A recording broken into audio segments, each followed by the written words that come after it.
누군가에겐 가벼운 낙서가 나에게는 피 터지는 전쟁 같다는 말 혹시 공감하시나요? 나는 선 하나 긋는 것도 손이 덜덜 떨리는데 옆에서 쓱쓱 쉽게 그리는 사람 보면 진짜 부럽잖아요. 화려한 기교보다도 그냥 힘 빼고 툭툭 그리는데도 느낌 있는 그 선이 저는 그렇게 탐나더라고요. 저도 지난 세월 동안 수백 권의 스케치북을 채우고 나서야 깨달았습니다. 아, 내가 왕초보 때 이걸 알았더라면 그 고생을 안 했을 텐데 하고 진짜 후회했거든요. 그래서 오늘은 여러분의 그림 실력을 초고속으로 떡상시켜줄 비법 3가지를 준비했습니다. 억지로 연습하는 고통이 아니라 그리는 즐거움 자체를 찾는 진짜 방법이에요. 역설적이게도 그림을 진짜 잘 그리려면 한동안은 잘 그리려는 마음을 완전히 버려야 합니다. 여러분은 그림을 처음 시작했을 때 어떤 연습부터 하셨나요? 아마 많은 분들이 이렇게 시작하셨을 겁니다.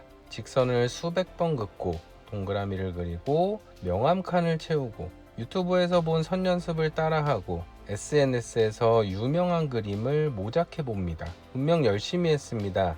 하루도 빠짐없이 스케치북을 펼쳤고 주말이면 몇 시간씩 그림을 그렸습니다. 그런데 이상합니다. 시간은 계속 지나는데 그림은 그대로입니다. 그래서 사람들은 이렇게 생각합니다. 나는 재능이 없나? 역시 그림은 타고나야 하나 보다. 그런데 저는 여러분께 하나 묻고 싶습니다. 운전을 배운다고 생각해 보세요. 운전면허를 따고 싶은 사람이 있습니다. 그런데 그 사람이 핸들은 한 번도 잡지 않고 매일 브레이크만 밟는 연습을 합니다. 다음 날은 엑셀만 밟습니다. 그 다음 날은 와이퍼만 움직입니다. 또 다른 날은 방향지시등만 켰다 껐다 합니다. 한 달이 지났습니다. 운전을 잘하게 되었을까요? 아니죠. 왜냐하면 운전은 각각의 기능을 따로 배우는 것이 아니라 언제 브레이크를 밟고 언제 핸들을 돌리고 언제 속도를 줄여야 하는지를 연결해서 사용하는 능력이기 때문입니다. 그림도 똑같습니다. 선 연습은 필요합니다. 명암 연습도 필요하고요. 질감 연습도 필요합니다. 하지만 그걸 왜 하는지 모르고 반복하면 결국 운전을 배우면서 브레이크만 연습하는 것과 크게 다르지 않습니다. 제가 초보 시절 가장 후회하는 것도 바로 이 부분입니다. 정말 열심히 했습니다. 선도 많이 그렸고 명암도 많이 칠했고 유명한 그림도 셀 수 없이 따라 그렸습니다. 그런데 어느 날 새로운 사진을 앞에 두니까 아무것도 못 그리겠더라고요. 왜였을까요? 저는 그림을 그린 것이 아니라 결과만 베끼고 있었기 때문입니다. 예를 들어 사과를 하나 그린다고 해보겠습니다. 사과를 따라 그릴 수는 있습니다. 그런데 다른 사과 사진을 가져오면 또 처음부터 막힙니다. 왜냐하면 이전에 그렸던 것은 사과를 이해한 것이 아니라 그 사진 하나만 외웠기 때문입니다. 풍경도 마찬가지입니다. 건물 하나를 열심히 모작했습니다. 정말 비슷하게 완성했습니다. 그런데 다음 풍경을 보면 또 처음 보는 것처럼 어렵습니다. 결국 또 베끼고 또 막히고 또 자신감을 잃습니다. 그래서 저는 독학하시는 분들에게 항상 같은 질문을 드립니다. 지금 그림을 그리고 계신가요? 아니면 사진을 복사하고 계신가요? 이 질문 하나가 정말 중요합니다. 많은 분들이 그림 실력은 손이 좋아지는 과정이라고 생각합니다. 하지만 실제로는 손보다 눈이 먼저 성장해야 합니다. 무엇을 봐야 하는지, 어떤 순서로 봐야 하는지, 왜 이런 형태가 만들어지는지를 이해해야 합니다. 그런데 무작정 따라 그리기만 하면 눈은 성장하지 않습니다. 손만 바빠집니다. 그래서 시간이 많이 들어갑니다. 이게 바로 독학이 힘든 이유입니다. 열심히 안 해서가 아닙니다. 열심히 하는 방향이 잘못된 것입니다. 제가 프랑스에서 공부하면서 가장 놀랐던 것도 이것이었습니다. 잘 그리는 사람들은 생각보다 많이 그리지 않습니다. 대신 많이 관찰했습니다. 연필을 들기 전에 오래 봅니다. 이 선이 왜 여기서 꺾일까?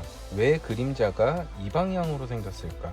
왜 이 건물은 이렇게 단순한 도형으로 나눌 수 있을까? 이런 질문들을 계속합니다. 그리고 나서 그립니다. 그러니까 한 장을 그려도 배우는 것이 많습니다. 반대로 초보는 먼저 그립니다. 막히면 지우고요. 다시 그립니다. 또 지웁니다. 몇 시간 뒤에는 그림보다 지우개 가루가 더 많이 남습니다.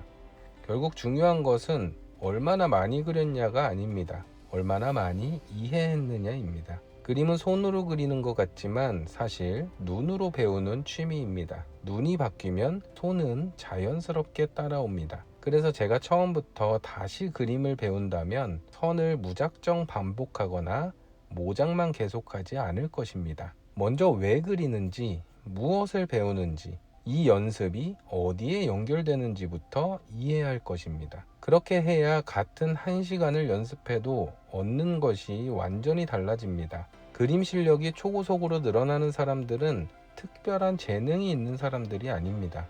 무작정 그리는 사람이 아니라 배우면서 그리는 사람들입니다. 이 차이가 1년 뒤, 5년 뒤에는 상상 이상으로 큰 실력 차이를 만들어냅니다. 두 번째 방법은 무작정 따라 그리지 말고 배우면서 그리는 것입니다. 처음 들으면 당연한 이야기처럼 들립니다. 따라 그리면 배우는 거 아닌가요? 많은 분들이 이렇게 생각합니다. 그런데 따라 그리는 것과 배우는 것은 전혀 다른 이야기입니다. 예를 하나 들어볼게요. 여러분이 요리를 배운다고 생각해 보겠습니다. 유튜브를 보면서 똑같이 따라 만들었습니다. 재료도 같고 불 조절도 영상 그대로 했습니다. 운 좋게 맛있는 음식이 완성됐습니다. 그런데 냉장고에 재료 하나가 없습니다. 그 순간부터 아무것도 못합니다. 왜냐하면 요리를 배운 것이 아니라 그 레시피 하나만 외웠기 때문입니다. 그림도 정확히 같습니다. 풍경 하나를 똑같이 따라 그렸습니다. 정말 비슷합니다. 그런데 다른 풍경 사진을 가져오는 순간 다시 처음으로 돌아갑니다. 왜 그럴까요? 그림을 배운 것이 아니라 그림 한 장만 복사했기 때문입니다. 그래서 저는 그림을 그릴 때 항상 하나를 더 생각합니다. 이 사람은 왜 이렇게 그렸을까? 왜 이 선은 굵고 저 선은 얇을까? 왜 여기에는 명암을 놓고 여기는 비워두었을까? 왜 이 건물은 이렇게 단순한 도형으로 먼저 잡았을까? 이 질문을 하는 순간부터 따라 그리기는 공부가 됩니다. 실제로 유명한 화가들도 평생 다른 화가의 작품을 연구했습니다. 하지만 단순히 베끼려고 연구한 것이 아닙니다. 이 표현은 왜 효과적인지, 왜 이 구도를 선택했을지, 왜 이 붓질이 이런 느낌을 만들었을지, 이 원리와 개념을 배우려고 했던 것입니다. 그래서 같은 모작이라도 결과는 완전히 달라집니다. 초보는 결과를 베낍니다. 잘 그리는 사람은 과정을 배웁니다. 이 차이가 시간이 갈수록 엄청난 차이를 만들어냅니다. 반대로 아무 생각 없이 멋지게 베껴도 다음 그림에서 다시 막힌다면 그 시간은 길게 보면 효율이 떨어질 수 있습니다. 그래서 저는 이번 주는 선을 배우고 다음 주는 형태를 배우고 그 다음에는 명암을 배우고 마지막엔 질감을 배웁니다. 하나씩 배우면서 연결해가는 이유가 있습니다. 사람은 한 번에 모든 것을 배울 수 없습니다. 하지만 하나씩 이해한 개념은 절대 쉽게 사라지지 않습니다. 여러분도 오늘부터 그림을 그릴 때 질문 하나만 추가해 보세요. 오늘 이 그림에서 나는 무엇을 배우는지. 이 질문 하나가 생기는 순간 그림은 단순한 취미가 아니라 성장하는 공부가 됩니다. 그리고 그 작은 배움들이 쌓이면 어느 순간 여러분은 새로운 사진을 만나도 당황하지 않는 사람이 되어 있을 것입니다. 그림을 잘 그리는 사람은 특별한 손을 가진 사람이 아닙니다. 매 그림마다 하나씩 배우는 사람입니다. 마지막 세 번째 방법은 완성보다 성장에 집중하는 것입니다. 이 이야기를 하면 많은 분들이 조금 의아해합니다. 완성해야 실력이 느는 거 아닌가요? 맞습니다. 완성은 중요합니다. 그런데 더 중요한 것이 있습니다. 왜 완성했는지 아는 것. 이 차이가 실력을 완전히 바꿉니다. 제가 그림을 오래 가르치면서 정말 신기했던 것이 하나 있습니다. 같은 기간 동안 같은 연필을 쓰고 같은 자료를 보고 같은 시간을 연습했는데도 실력이 몇 배씩 차이 나는 사람들이 있습니다. 처음에는 저도 이유를 몰랐습니다. 손재주 때문인지 감각 때문인지. 그런데 수많은 수강생분들을 지켜보면서 공통점을 발견했습니다. 빨리 성장한 사람들은 그림을 그릴 때 정답을 찾지 않습니다. 대신 원리를 찾습니다. 예를 들어 인물을 하나 그렸습니다. 그림이 마음에 들지 않았습니다. 대부분은 이렇게 생각합니다. 나는 역시 못 그리네. 그리고 다른 그림으로 넘어갑니다. 하지만 빨리 성장하는 사람들은 다르게 생각합니다. 왜 이상하지? 형태가 틀린 건가? 명암 방향이 반대였나? 구조선을 먼저 안 잡아서 그런가? 실패를 실력의 증거가 아니라 다음에 고쳐야 할 힌트로 받아들입니다. 그래서 같은 실수를 반복하지 않습니다. 반대로 많은 초보분들은 그림을 잘 못 그리면 자신을 탓합니다. 나는 재능이 없어. 역시 그림은 어려워. 아무리 해도 안 된다. 하지만 사실 문제는 사람이 아니라 방법이었습니다. 방법을 바꾸지 않으면 아무리 시간을 늘려도 결과는 크게 달라지지 않습니다. 저도 그림을 시작한 지 얼마 안 됐을 때는 하루 종일 그림을 그리는 날이 많았습니다. 그런데 신기하게도 10시간을 그려도 얻는 것이 없는 날이 있었고 1시간을 그렸는데도 엄청나게 성장한 날이 있었습니다. 그 차이는 연습량이 아니라 배우는 방식이었습니다. 오늘 선 하나를 왜 그렸는지, 왜 이 명암이 들어갔는지, 왜 이 구조가 필요한지 이런 질문들을 하면서 그린 날은 짧게 그려도 다음 그림이 훨씬 쉬웠습니다. 그래서 저는 여러분께 꼭 말씀드리고 싶습니다. 오늘부터는 그림을 다 그리고 나서 이 질문 하나만 해보세요. 오늘 나는 무엇을 배웠는지. 그 질문에 답할 수 있다면 그 그림은 성공입니다. 비록 완성도가 조금 부족해도 괜찮습니다. 반대로 멋진 그림 한 장을 그렸더라도 배운 것이 하나도 없다면 다음 그림은 다시 어려워질 가능성이 큽니다. 여러분이 처음 그림을 시작했다면 절대로 잘 그리는 사람과 결과를 비교하지 마세요. 대신 어제의 나와 비교하세요. 어제보다 선이 조금 더 자연스러워졌는지, 도형이 조금 더 정확해졌는지, 명암이 조금 더 입체적으로 보이는지, 이 작은 변화들이 쌓여 몇 달 뒤에는 여러분도 스스로 놀랄 만큼 성장하게 됩니다. 그림 실력은 어느 날 갑자기 뛰어오르지 않습니다. 아, 이제 알겠다 라는 작은 깨달음이 수백 번 반복되면서 만들어집니다. 그래서 저는 그림을 잘 그리는 방법을 묻는 분들께 항상 같은 말씀을 드립니다. 무작정 그리지 마시고 무작정 따라하지도 마세요. 배우면서 그리세요.